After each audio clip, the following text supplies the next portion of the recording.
Lovren, Milner, Keita, Shaqiri. How far away are all of them? Again? Start with Dejan first. They are trained now since, what is today? Wednesday is today. Yes, since the start of the week, Monday. So first steps out there on the pitch is good. Mele is not in team training. Nabi is not in team training. Shaq is not in team training. Got any time scale on those three? Yeah, all soon back. Just on Shaqiri, how important is it to keep hold of him in this transfer window? We hear of interest from Roma and Sevilla. Is that a question? Yeah. Why? How important to keep hold of him in this window? How important could he still be for you this season? Because We had the majority of the December and January. We had a bench full of kids, wonderful kids, but kids. So how could we think about giving a player to anybody? I don't understand that. It's not about Chuck or whatever. It's about pretty much everybody. That we just have to keep them for sorting our situation and not the situation for different clubs. And if somebody would come around the corner and ask properly, but never what didn't happen. So that then we maybe, if they are desperate, whatever, then we think, but there's absolutely no intention from our side to do anything. obviously the first game against Wolves this season, we talked a lot about VAR after that, but I'm just looking back at that game. Are Wolves as difficult a test as you face this season in the Premier League, and what is it that makes them so difficult? Yeah, it was interesting. I understood 100% in the game that it was for Wolves not easy to take because situations we don't see really and stuff like that in these moments. But afterwards, both decisions were completely right. So there's no need to talk after the game about VR because in this case the VR took the decisions right. Apart from that, Wolves are not only this year, was last year already like this. Are really difficult to play. They play a similar system to other teams. Depends a little bit to how they set up, but 3-5 in the back.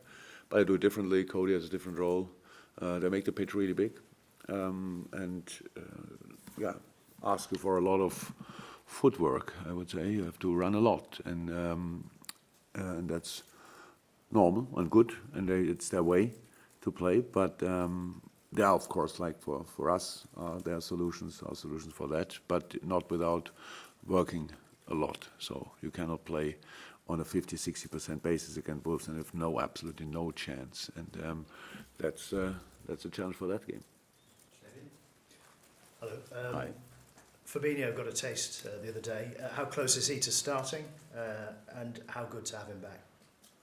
Sensationally good that we have him back. How close is he to starting? I don't know exactly. It's just it was a long time out, not too long, thank God, but it was long enough, and so he needs to find rhythm again, and we will see how we introduce him, how step by step. But best news you can get that we have these boys back, that we have Joel back, that Dejan is on the way back, and we played through the toughest period of the season with two centre halves, and our fifth centre half, Fabinho, who can play the position as well, was injured as well. So that was really tough. We came through, thank God, and now we have to make sure that the boys are in the best possible shape before we use them again. But of course, we do that with training sessions. Fab is in more than a week, which is good. Was in a different squad situations. Maybe he would have trained last week before. Around the Man United game better than being involved in the game, but so he had a few minutes and that was good for him as well, and so getting closer and closer. In terms of results in the Premier League, it's been near to perfection, but where is the room for improvement?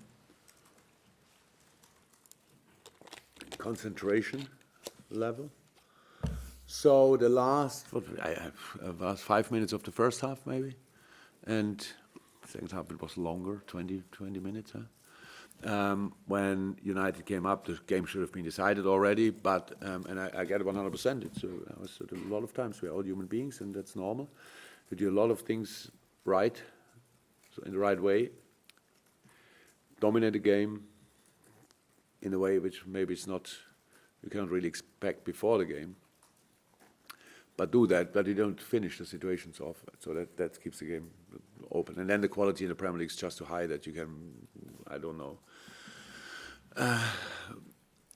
on a 90% concentration level, which drops from time to time, that you then are completely secure or safe. And so we came, not real trouble, but they had a few finishes and a big chance even in the second half.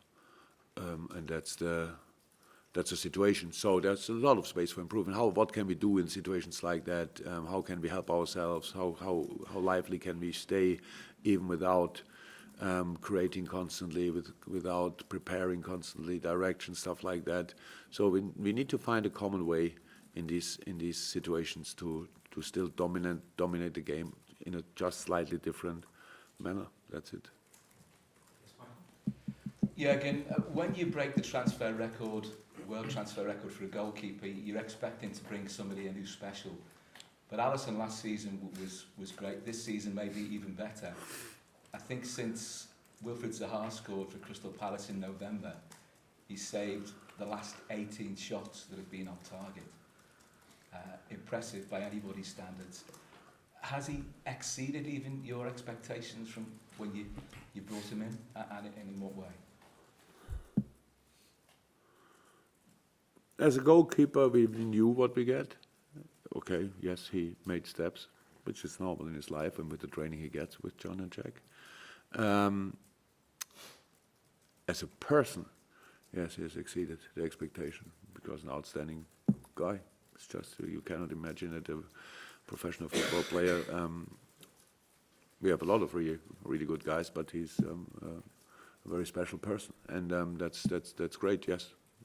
From that point of view, he did it. But apart from that, we knew that we get a really good goalkeeper. His character, how calm he is, helps us a lot.